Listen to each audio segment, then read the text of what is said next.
Il était une fois. Bonjour à tous, bonjour chers petits amis. Aujourd'hui, je vais vous raconter un conte yiddish, le trésor. Dans la ville polonaise de Cracovie vivait autrefois le rabbin Essig Ben Yekel.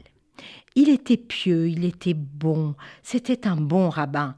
Et dans sa communauté régnait une belle entente, mais une grande misère. Et même le rabbin vivait chichement. Sa vie était rude, il n'avait pas les moyens de vivre décemment. Alors, le rabbin Ben Ekel ne s'en sortait pas. Et il avait toujours des soucis. Il passait son temps à se demander avec quoi ma femme pourra-t-elle acheter le poisson pour Shabbat? Où trouver l'argent pour la réparation de la synagogue? Et dès qu'il réussissait à résoudre un problème, deux autres surgissaient aussitôt. C'était terrible. Le rabbin était si triste à cause de cette pauvreté qu'il était toujours les yeux battus. Et sa femme, Yanta, elle, était triste aussi, mais surtout très en colère. Elle était toujours irritée. Elle lui disait « Mais écoute, Essig, nous n'avons rien à manger, et toi tu te contentes d'attendre un miracle. Mais fais quelque chose !» Plusieurs années s'écoulèrent ainsi. Mais un hiver, Essig fit plusieurs nuits de suite le même rêve très étrange. Il rêvait d'un vieil homme coiffé d'un large chapeau de fourrure et qui lui disait à l'oreille, enfin dans son rêve, il lui disait « Essig, rends-toi à Prague et creuse sous le pont qui mène au château royal. Tu y trouveras un trésor. » Alors au matin, le rabbin se disait « Ben oui, ce n'est qu'un rêve, évidemment. » Il n'y prêta pas beaucoup attention. Mais tout de même, ce rêve se répéta encore et encore. À la 5e fois, là, il se dit « il faut que j'y aille ». Il se prépara tout de même à aller à Prague. On ne sait jamais. Et arrivé à Prague, Essig prit la direction du pont qui menait au château royal. Seulement sur la place, il fut vite déçu. Il avait devant lui un grand pont et il était placé sous la surveillance d'un gardien. Alors, comment pouvait-il creuser? Et puis où creuser? Alors il se dit, si je m'y mets, je vais mettre plusieurs mois. C'est absolument impossible. Il était prêt à repartir, quand tout de même, il essaya de creuser un endroit pour se dire, je ne suis pas venu pour rien. Et comment faire sans attirer l'attention du gardien? Alors le rabbin Essig resta de longues heures sous le pont, à essayer de réfléchir du matin à la nuit tombée, et penser à son rêve. Mais pas de solution.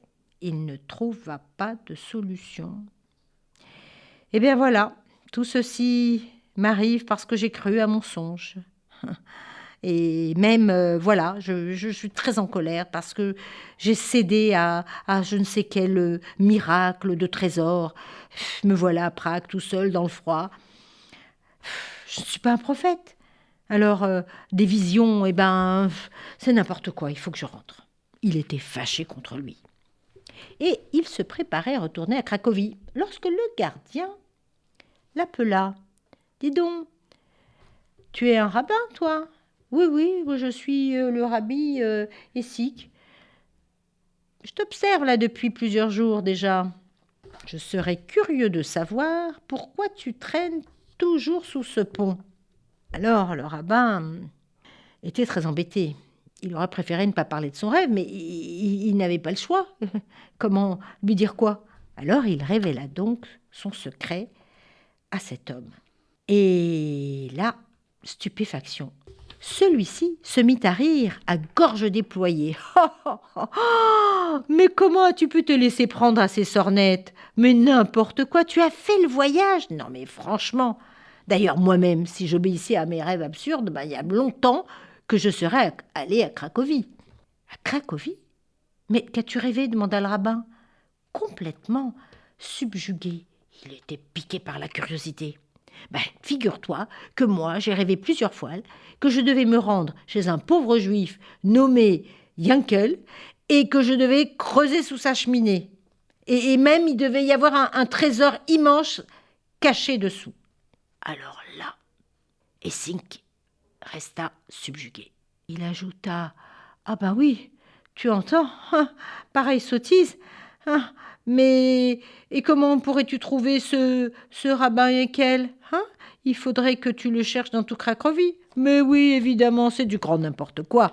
Allez, laisse tomber ce rêve et rentre chez toi. » Seulement, ce que le gardien lui a dit a trotté dans sa tête. Alors Essink se dépêcha de rentrer et sur le chemin du retour, il commença à courir parce qu'il se dit: « C'est trop étrange. » À peine arrivé chez lui, il salua son épouse Yanta, là, qui était là, les mains aux hanches, en train de commencer les reproches, et il saisit une pioche et se mit à creuser sous la cheminée.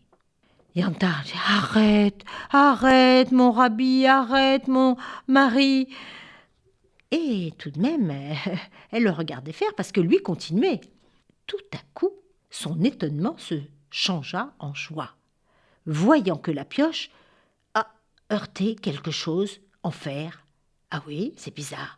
Et son mari attrapa une boîte, l'ouvrit, et il vit apparaître des milliers de ducats d'or qui scintillaient dans la petite pièce sombre. Le trésor était bien là. Et voilà, dès lors, Rabbi Essink ben Eckel et sa petite communauté ne connurent plus la misère.